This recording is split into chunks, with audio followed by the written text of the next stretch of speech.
Hello, I have the lovely Jane back with me again.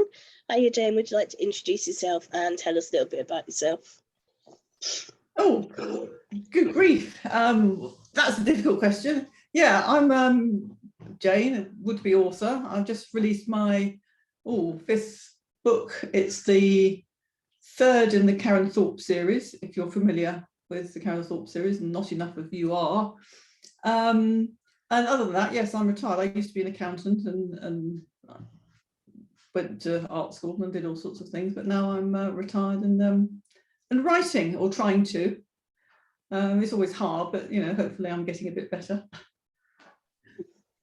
And we're talking on the day after of your, like you said, the third in your Karen Talk series, which was The Women Who Knew Faces. Yes. How did your publication day go? Was it all right? It was good fun. I did have to sort of do a bit of begging for sales to try and get up the ratings, but that's all right. So it's a really, really hard time for anyone trying to sell books at the moment. Absolutely terrible. And yeah, it was good. The day started badly because my poor pussycat, I had to take him to the vets. So that wasn't fun. But they cleaned him up and sorted him out quite well, and he's back to his usual naughty self today, so that's fine. But yeah, it was good, and I was just trying to keep on top of messages and daily life and all the rest of it. Yes, I was looking forward, of course, to our interview, but that couldn't happen. We're doing it now, that's fine. I've got a big bar in front of my face. I presume you're not seeing that, are you? No, okay, all right, well, I shall carry on just with the top of my head missing, but I suppose that's a reasonable state to be in.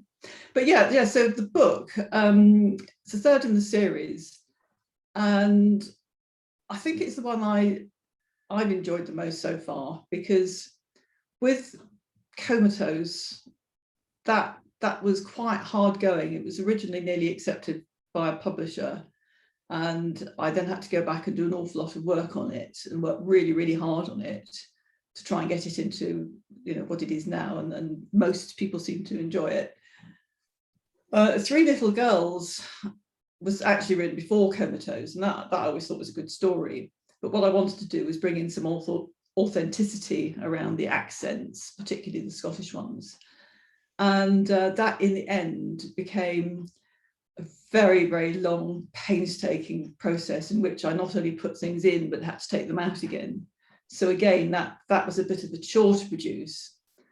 But this one, I can remember when I first picked it up again after leaving it for about 6 years. I began to get quite excited just reading it through myself, and was thinking, yeah, actually, I think this is quite a good one. And it's different again. And that's what I'd like to think about the whole series. They all come at crime slightly differently. So for people who haven't read it, Comatose, alongside the investigation, you've actually got Stella, who's in a coma, but you're seeing or hearing her unconscious mind, and you're experiencing what she's going through while she's in this coma. So I know that has been done before, but I've never personally seen it or read it. Three Little Girls, and that's been a little bit controversial. Some people have absolutely loved it because of the supernatural aspect. And I did try and play that down, to be honest, but it still put a few people off, which is a shame. On the other hand, lots of people really loved it, so that made up for it. But The Woman Who Knew Faces, again, is, with all the books, I want to make the victims, I want to make their role as important almost as the story, as the rest of the crime story, because generally speaking, the victims don't get an awful lot of attention. And with Emma, I particularly wanted to get her story in. Also, at the time when I originally wrote it, there was an awful lot of autism around. Well, I say autism around, I mean portrayals of autism. And I was reading a lot of complaints because autistic people were being portrayed as being very antagonistic and loud and rude and all the rest of it. And that isn't most people's experience of autism. So I thought, well, let's do something that's maybe a bit more of a realistic character. And I did have help from people who are aware of or have the condition when I was writing her. And I'm absolutely thrilled at the response that I've had to her. And hopefully I've done a tiny bit to redress the balance in terms of how autism is portrayed. I'd like to think so anyway. Well, as you know, and as I've said, she's one of my favourite characters I've ever read. So yeah, you've nailed it completely. I was friends with a little boy that I'd known since he was about 5 or 6, I think, and watched him go into an adult, and their views around autism were just, it annoys me a lot. So to be able to, to have someone portrayed with their special skills, but also, as a person instead of just an autistic person, was awesome. Well, I was thinking about where she came from, actually, and it was sort of two things. And with me, there are always sort of these odd coincidences, and sort of one of them happened there as well. I used to work for a bank that went bust, which is, obviously not good, and that sort of almost screwed my accountancy career, but not quite, because I managed to come back. But one year, it was a predominantly Jewish bank, so they had season's greetings rather than Christmas cards, but of course they still had the same sorts of celebrations at that time of year. And one year, the season's greeting card was a drawing of the facade of the row of buildings that we were in. So it wasn't just our head office, it was the whole row. And it was drawn by Stephen Wiltshire, who is a very well-known autistic artist.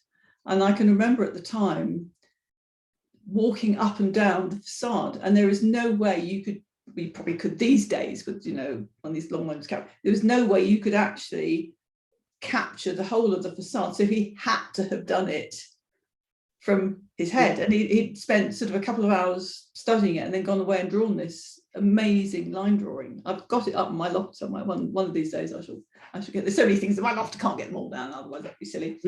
And the other thing that's odd about that building is, after the bank went bust, I ended up working in the voluntary sector, and the building was bought by the British Heart Foundation. Now, I didn't work for the British Heart Foundation, but I did work for another major charity.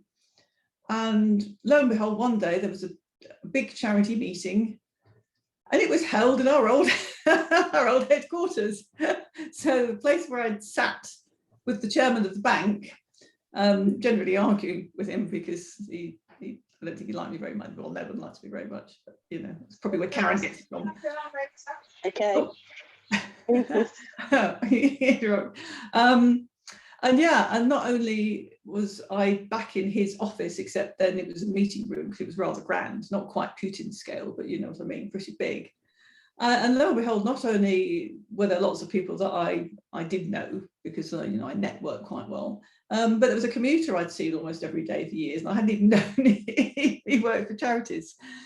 So there you go. So that's a sort of coincidence and an inspiration.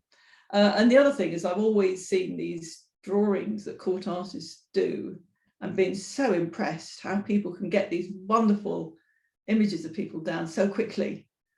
And when you see them on the news, and I must have gone through a phase where I was somehow connecting the two and thought, this is one for Karen.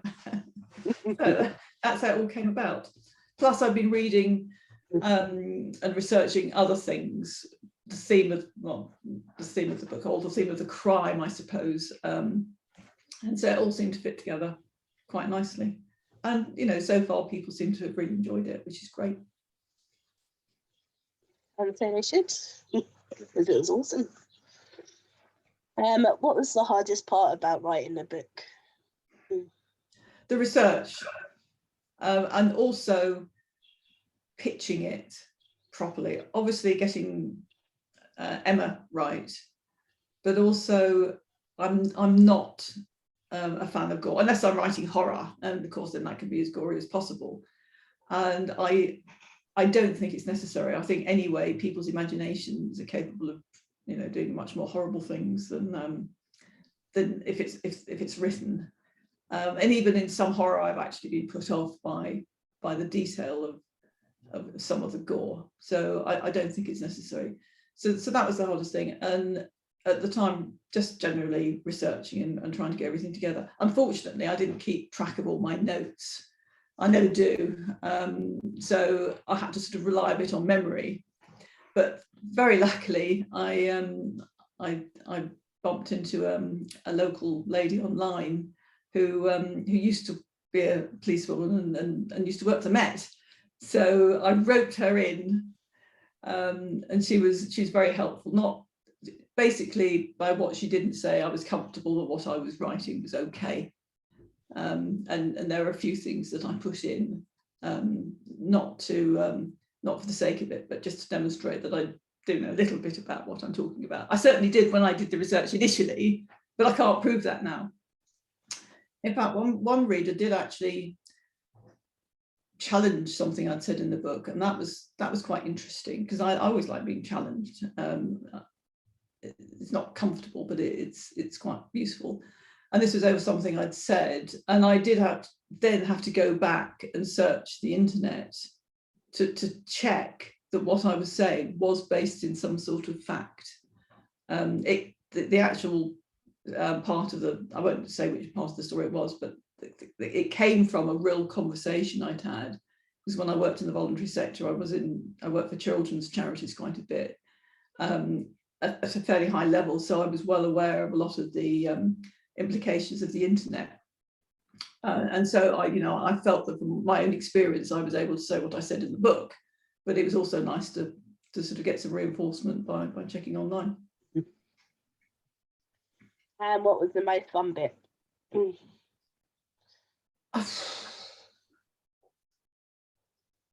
I don't, fun, is it fun? I don't know if it's fun. I think Karen's always fun.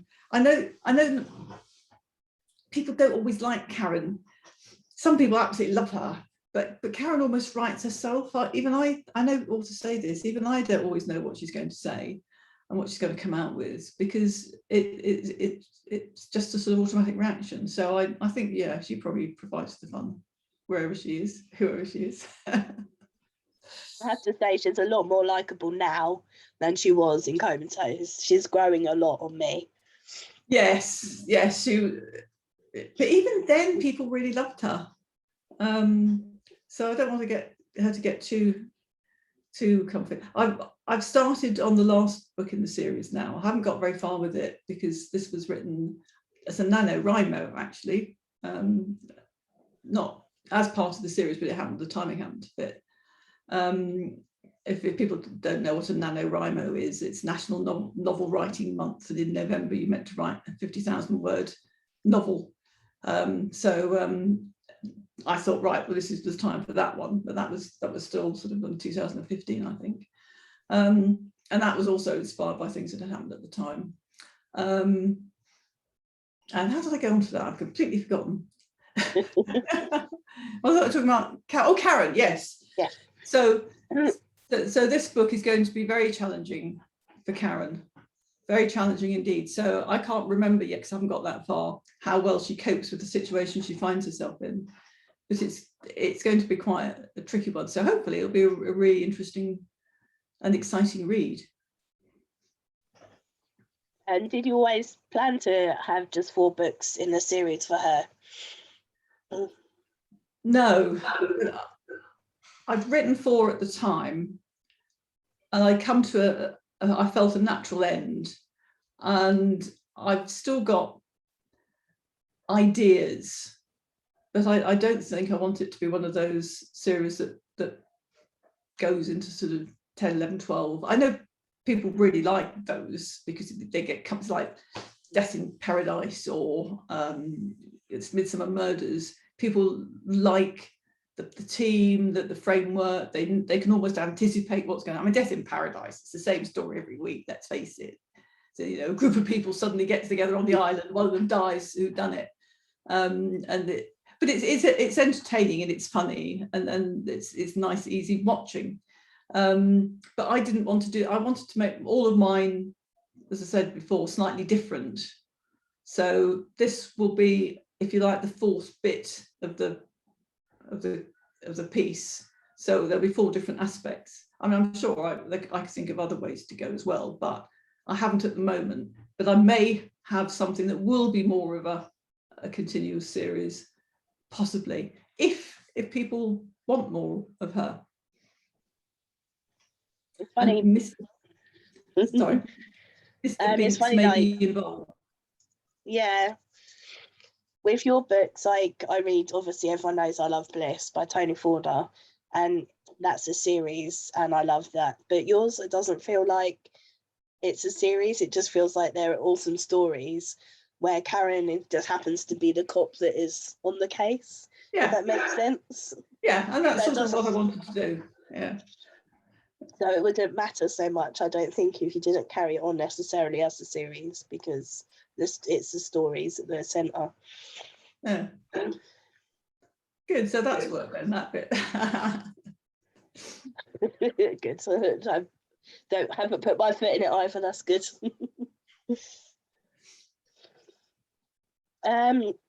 Which of your characters has changed or developed most since you first started writing? Well, I suppose it has to be Karen, because she starts. She doesn't intend to be horrible at the beginning, or unfiltered is probably the better expression. She's just lost her father. She'd already lost her mother when she was young. She's flailing around. She's just become a sergeant and she's got people to manage. So she's really having a tough time. So so she's just constantly defensive, and she's got something to prove. So I think she was always going to be quite a prickly character from that. Well, she could have either been a complete wimp or very prickly, but she was never going to be a wimp. So, and I think, and we all mature as we get older and handle things differently. I can remember, for instance, when the first time I had to manage somebody, to the time when I was managing a team of 80 in a massive office, and people they didn't call me sir, actually, but they called my predecessor sir, and I had a PA sort of sitting in a little office outside, sort of guarding the door, and you learn how to deal with people, how to manage people, and how to behave as you go through that, as you go through life. And certainly I think my career probably helped with that. And Karen, although I obviously was never a policewoman, Karen is learning as well as she goes, and people are seeing that she's learning, and I think that's good. I think she was always a good person, just a bit unfiltered. If you were to pick a fictional character as a date for Karen, who would you choose? Oh, wow. Will Smith? No. Do you know what? If I was cleverer, I was going to put an image of Chris Rock and Badrock, but I haven't been able to do it, so I haven't done that.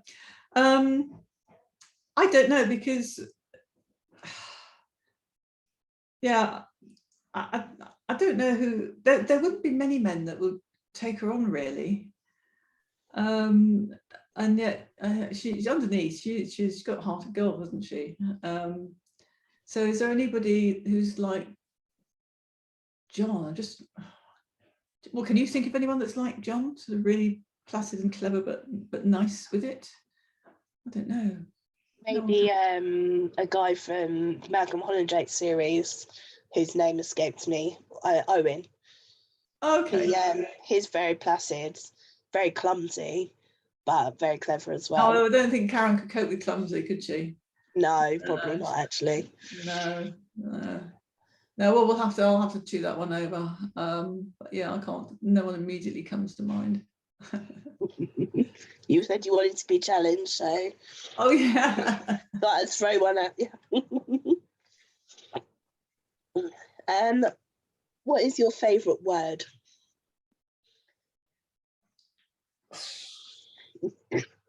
My favourite word. My favourite clean word. I say I have a whole string now. It's got longer by the years of. No, but I won't say something in polite company. Not mind you, not that polite, are you? What's my favourite word? Oh, that's like asking what's my favourite colour. What's my favourite word? the words that I use. Oh, we got company. Hello, I can't see her because she's blocked out by this thing I've got in front of me. I don't know. There are words that I overuse, like I expect a lot of writers do, like just. But there's no particular word I want to. I feel like I need to strike. I've got a whole list of words on my wall. There were four. What's the word I used to use a lot? Oh, it was a nice big long word. I can't. Well, there's voluptuous. I can see in front of me. Uncensored, restricted, unexpected. Sorry, I'm. I don't know. Full of shit. Oh, I said every word. I'll think of it. It will pop up. There is a word I used to like when I was working, particularly. That I used to use quite a lot, but I can't remember it now, and I don't think I've ever used it in a book. Good question. Completely floored me. I know, I'm on it. I'm sorry. No, this is how sick I am. Yay! I've got rid of the little block and I can see Trixie. And she see me. Hello, Trixie. Trixie. Woo! Hello. She's so sweet. It's fine, Trix, don't worry. I don't need to see, it's fine. You just got your big butt in the way. How am I supposed to see? There we go, I can see a little bit now. Oh, she's gorgeous. She is. She's a pain in the bum though.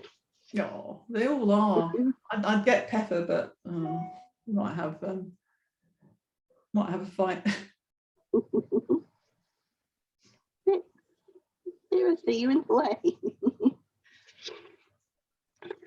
What was I just going to ask you? Well, let me fill you in with another coincidence because I should blame Linda Checkley for this one. When I was, actually, it was when I was working in John Lewis, because that came up on something else as a teenager. I used to go to Foyles a lot, and I would buy books. And in those days, they had this really weird ticketing system. I don't think you were actually allowed to touch the books. You could go and look at them on the shelves, and then you had to fill in forms and then go to the cashier, and then they would retrieve them for you. It was really, really, I don't know if anyone else is old enough to remember all that, but it was quite complicated. And then when I went to art school, St Martin's was literally slap bang next door to Foyles. And so that sort of reminded me of the days when I used to buy books, and then I was buying art books all the time, but I couldn't afford to buy them in Foyles. I was getting them in the Works, places like that, because and I had to. My studio space was on the 10th floor of St Martin's, and there were no lifts or anything. So there was a sort of extension bit where there was a lift part of it, but not in the main building. So every time I, had to go in or come down or go out, I had to do these 10 flights of stairs. So it kept me fit. So that was quite good. Anyway, to cut a long story short, when Foyles was knocked down, they actually moved into St Martin's. So now Foyles occupies my old art school. And I did go once, and I haven't had time to try and get to see if you can get to the 10th floor anymore, but I would love to see what my old studio space looks like now it's Foyles. I also went up to one of the assistants and tried to persuade her that stocking my books, given that I was an art student in this very building several years before, would be a really nice thing, and perhaps they could do a book signing event for me. Unfortunately, they didn't take me up on it, but it was worth a try. But yeah, so it's odd who would have predicted that my art school would have ended up as Foyles? Do you know what I mean? But yeah, these things happen, especially to me. It's weird, isn't it? Yeah. Oh, she's gone.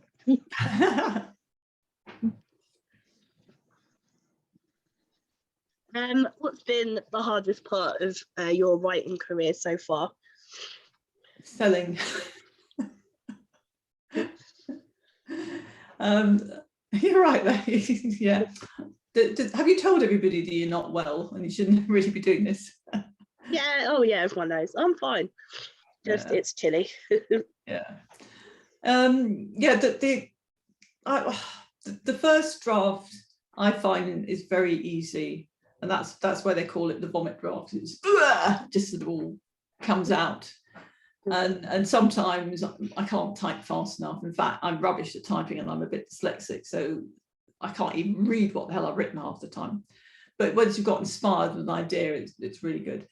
Then the next hardest bit is the first edit, because all you're doing is going, oh my God, why did I say that? And I would continually write the same sentence almost identically, but, you know, sort of 2 lines apart. And it's just a product of a manic mind, which is why my advice to everybody is go away, leave it, and come back and then read it again. Because if I'd reread it straight away, I wouldn't have spotted that. I'd have been in the same zone. So yes, so that's the next bit. And then the worst bit really is the editing and spotting things that you didn't spot before, or even better, well, not better, not worse, when other people sort of beta read and spot things you haven't spotted before. Oh my God, how can I not see that? But you can honestly look at a manuscript forever and still not spot certain things. I think the worst mistake was actually in Sinister Sisterhood. I say the worst because it was genre changing. I started off with a nice little sequence with a pretty little fawn gambling in the woods, but it was spelled F-A-U-N, which is a bit magical. And no one spotted that one. And because I'm a bit dyslexic, I do write phonetically, so that's probably how it happened.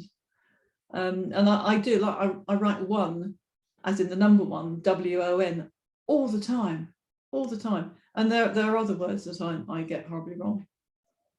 So and then the biggest, the most horrible thing of all is trying to get it on Amazon, and particularly the Kindle version. I've now just about mastered the paperback, but the Kindle version, I was having severe problems, and now someone, it was LB, I think, who told me about Moby versions being accepted on Kindle.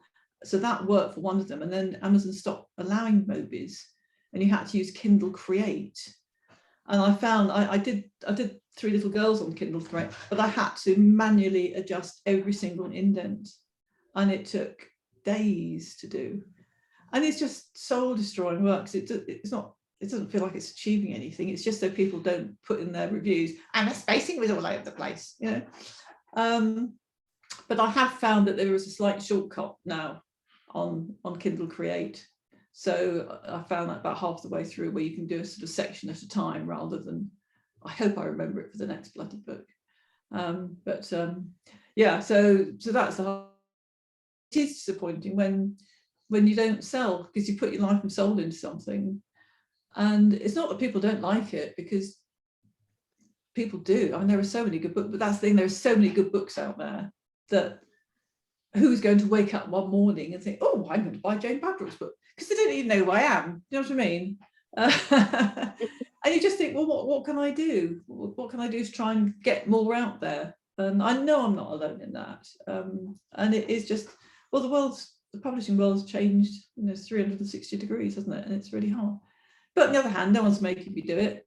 So I can't blame anyone but myself. I tell you what, though, when you get that, you know, those good reviews, it does make it all feel worthwhile. So that's good. Yeah. So there is always a reward for it. Which leads me nicely to my next question. What 5 words would you like to be remembered by as an author?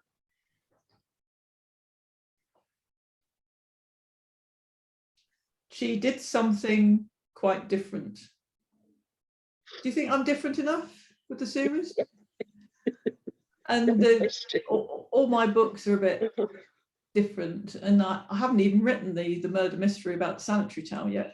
Well, I mean, I have got a first draft, but I haven't actually expanded. Is that the one you sent me a bit of? Oh yes, I did, didn't I? About 11:30 one night, and I was like, it's got to be done. It's got to be done. I was laying in bed and I was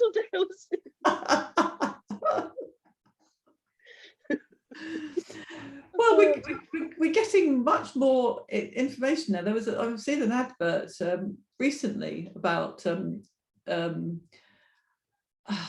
what's the I can't remember what the term is, about people not talking about periods and what it's like. And for God's sake, half of the world's population have periods for a large chunk of their lives. Why are we so, why there's this old attitude, Victorian attitude, you can't talk about things like that. Whereas men, they're getting their it's out all over the place. Well, maybe not all over. Do you know what I mean? It's literally all over the place.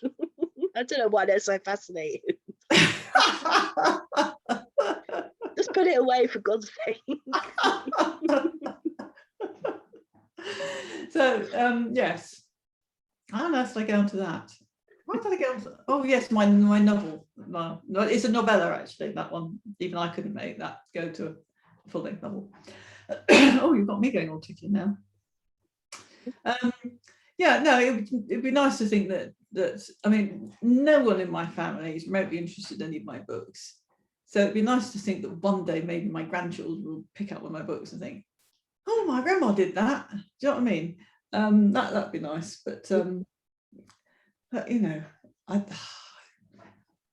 well, none of us are going to be remembered for much, are we? But yeah, let's not go there. Not many of us. It's depressing. Yeah. Yeah, that's you can adopt me, and then I'll be proud of you.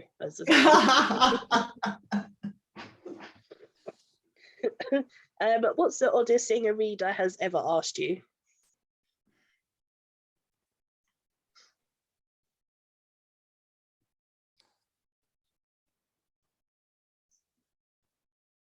Oh, I think it would have to be, will you be my friend?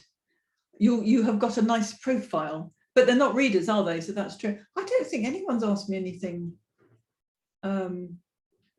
really odd. I don't think I've got enough readers to do that. I don't know. I reckon if you went back through some of our conversations, there's some odd questions in there. No, I don't. I can't remember if anyone's asked me anything strange at all. No, sorry. Try again. Another question. No, I was just interested. And what do your readers mean to you? Oh, they're wonderful. Well, most of them. I've actually got a few very dear friends or readers who've become friends, and they're very supportive, and it's very nice that I know that almost whatever I write they'll appreciate, and it's good. They don't always leave reviews or say very much, but they will tell me how much they've enjoyed the book, and that's great, because I don't think anything I've ever written is going to be life-changing, but if it's something that people really enjoy, makes them feel better, or they get a kick out of, I think that's great. So that's something I can do. Like my poems, I wish I put a poem up today, because there was probably a lot of people don't know I write silly poems, but so I haven't done any for quite a while. But there's a feature on Sky News about this flower. It had a different name to the name I'd used, but my husband said to me once, I was saying, I could write a poem on anything, and he said, I bet you can't write a poem with it's not to be sniffed at, can you? In it, sorry, you can't write a poem with it's not to be sniffed. And immediately I thought of the corpse flower, which is something that apparently will kill you if you sniff it. And so I wrote a little poem, and there was the same flower, although it was called something different, on the news today. So that reminded me and prompted me to post my little poem, which few people found quite amusing, even though they have no idea until I've just amended my post why I posted it. Probably think, it's just Jane being bonkers again. But yeah, I love it when people like my poems. So they're very, very silly. Talking about that, just next to me, I think you can see there. Oh wow, yes. It's been on my wall since you gave it to me. Oh. And there it will stay. I got a frame for it, and it stayed maybe 2 years now, I think. Yep, on my bedroom wall. Jane's special. I haven't really done any for a while. I ought to. Again, the trouble is with the poems, I did try and get some of them published, and I got a brilliant illustrator. I mean, I'm an artist, but illustration is something completely different. And we just couldn't get anyone to, to take them up. I see Zoe's calendar jokes every so often, and I think, oh my God, my cartoons would be so much better than hers, and the poems, because I thought they'd be ideal for a calendar, but I'd have to, I suppose, write 365 of them, which might be a bit of a stretch, but you never know. Anyway, sorry, right, where were we? My calendar, again, is book related. Oh, okay. It's all his books. I'm guessing that's metaphor, yeah. It is. We have a family calendar. I say we have a family calendar. We do not buy the family calendar, but everyone else in the family, and I mean my husband's family, because there are a lot of them, have this calendar, and it's all of photos of the family, and I get in there, which is really annoying because I'm almost invisible in family photos normally, but one of my sisters will always manage to get pictures of me in there. I only see it when I go to see my in-laws, but yeah, my calendar's got tigers on it. But it would be good if it had my jokers on it, my cartoons on it. I'd have it. You'd have to beat Mr. Forder to it though. But it's my only calendar, so obviously I love it. Although March should have been Darker Days to Come, because that book just dominated my whole March. Oh, okay, yes. Yeah. And they are pretty, well, they're not quite dark now, are they? I suppose we're nearly the end of March, but it has been pretty dark, hasn't it? It's been, I tell you what, it has been the most miserable month, and I know probably won't talk about them more, but I mean that's just dulled everything for me. I think it's been so desperate watching the scenes on the news, and it certainly made me horribly depressed early on.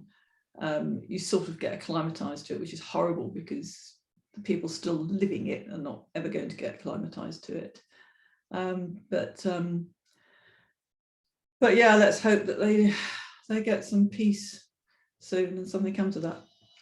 Yeah, absolutely. It's awful. Okay, let's go to some more fun questions then before it gets too dark. Yeah. If money were no object, what would you do for a day? These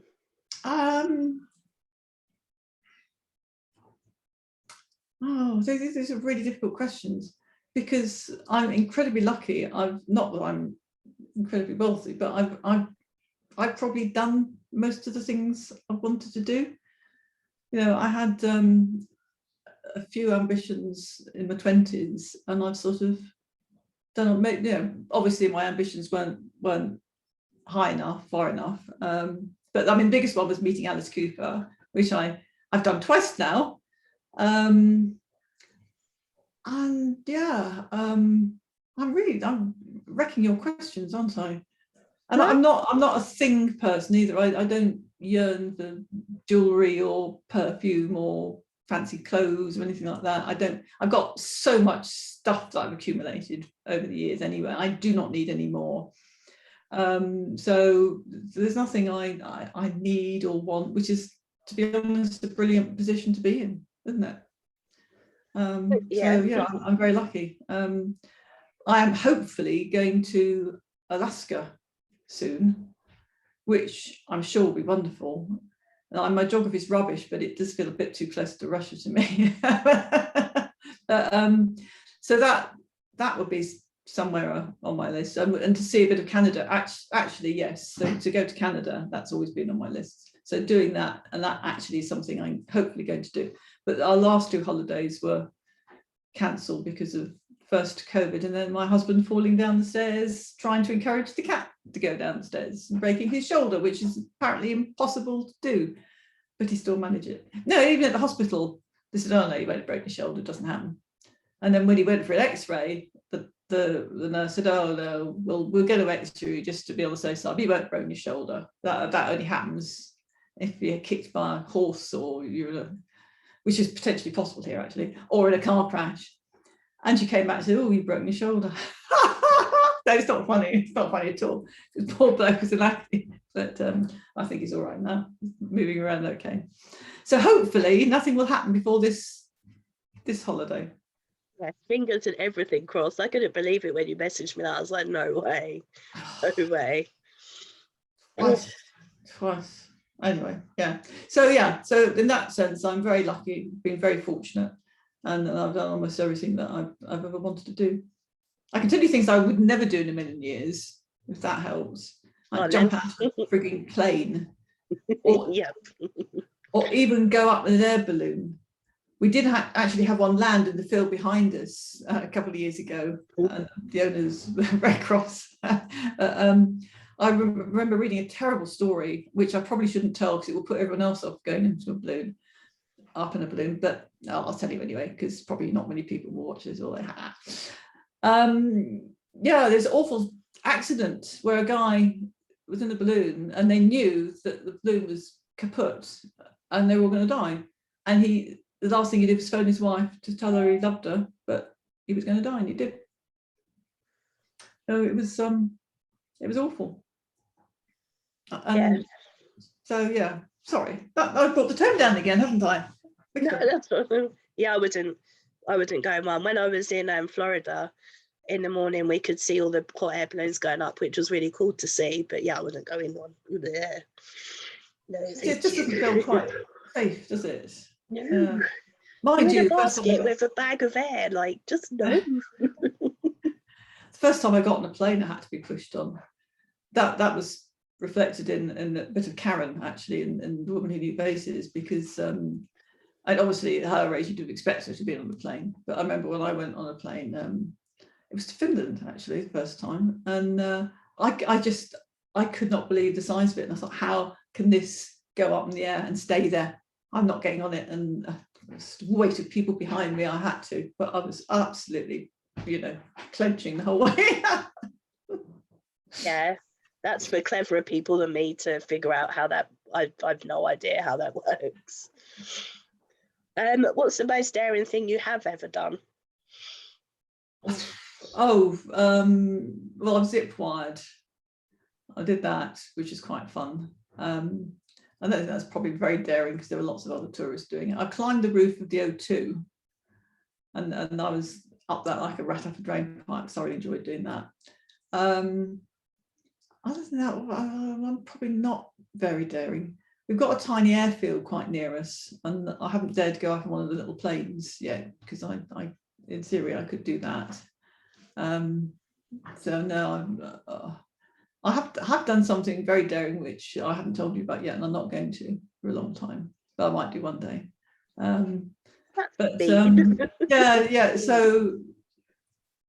that's probably the most daring thing. I'm going to climb zip wire and climb the O2.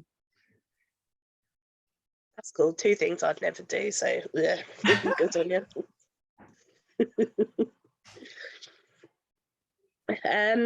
What was I just going to ask you? Oh, who would you have play you in a movie of your life? Oh, blimey. I'll tell you what, somebody once, when I was wearing a hat, and you couldn't see much of my face, said I looked a bit like Diane Keaton. But I'm sure she wouldn't want to do it.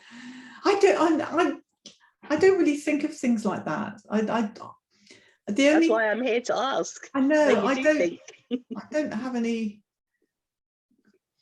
crushes or girl crushes or man crushes anymore, other than Zelensky. I mean, everyone's got a crush on him at the moment, haven't they? Yeah, it's a big time. No, I tell a lie, Richard Armitage, but obviously he wouldn't play me. He'd have to play my husband, which would be a bit difficult, but very nice, very enjoyable if I was playing me. I don't know. That's I can't answer that question. Well, you can play you and then have Richard Armitage play your husband. Yeah, that will do. Apart from the fact he's 2 foot taller and a different colour. Minor details, it's fine. There's CGI these days. I nearly touched him once, actually. We went to see oh god, what was the play? It's all about the witches. I'm going to forget because I can't remember it. And he literally walked past me, and I could have grabbed him, as I could have grabbed Christopher Eccleston's toes when we went to see Macbeth strapped on Avon. I could have just was that close, but I didn't. I have to strain myself. Yeah, that would have been weird. Like, I'd have been worried he'd have kicked out and kicked me in the face, actually.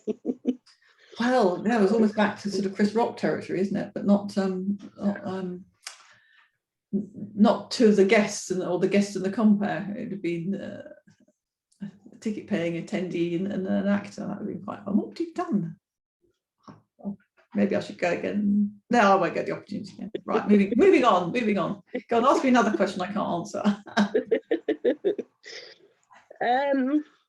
Okay, on a scale of 1 to 10, how funny would you say you are? Funny? Me? Yeah. I don't know. I've got a weird sense of humour, and sometimes I think people find me very funny, and sometimes they don't. I mean, like Sinister Sisterhood, some people absolutely loved that and got the humour and loved it. And other people, I mean, someone wrote a really long, I probably mentioned this before actually, a really long review saying how she'd really tried hard. She bought the paperback and the ebook and she still couldn't get it. And she was sorry because obviously a lot of people loved it, but she couldn't get the humour. And that's the thing with humour. I mean, there are books I've read that just leave me cold and other people are falling around laughing at. So I don't know. So let's go for I'm 5 maybe. So I'm mediocre funny, and some people will think I'm funnier than that, and other people think, who the hell does she think she is? She's not really funny. I don't know. It's important to be funny. So I have my I've just had a rejection on the screen. No, go away. Sorry, I thought it was going to go up. Oh well, here we go. Right. Well, actually, I don't think I have any more questions, except for what you're working on at the minute and what's come next for you. Okay, right. Well, the next one is the 4th Karen book, and that's The Schoolgirl and the Seamstress, and that is going to be her biggest challenge ever, because it's sort of based on the schoolgirls that went to Syria at the time of ISIS. So this is the challenge I wanted to throw at her, to see how she could cope with it and what she could actually do and how far she could get. Yeah, I think that will keep me busy. I say again, I wrote this as a NaNoWriMo, so it's really messy at the moment. I'm also, I mean, whereas with Woman Who Knew Faces, I was sort of tackling autism. With this, I'm sort of tackling religion a little bit. So I've got to be very, very careful and tread very sensitively. But obviously, in this particular story, it's something that's quite important to the characters, and I've got to try and get that right. So it'll be quite difficult to do, but I'm going to be lining up a few people to help to make sure that, I mean, it doesn't need to be absolutely perfectly accurate. It's just got to be acceptable and not offensive to anybody. So that'll be quite a challenge. Yes, well, as always, thank you very much. It's been a pleasure. Pleasure. Yeah, thank you very much. And I wish you better. Thank you. Bye.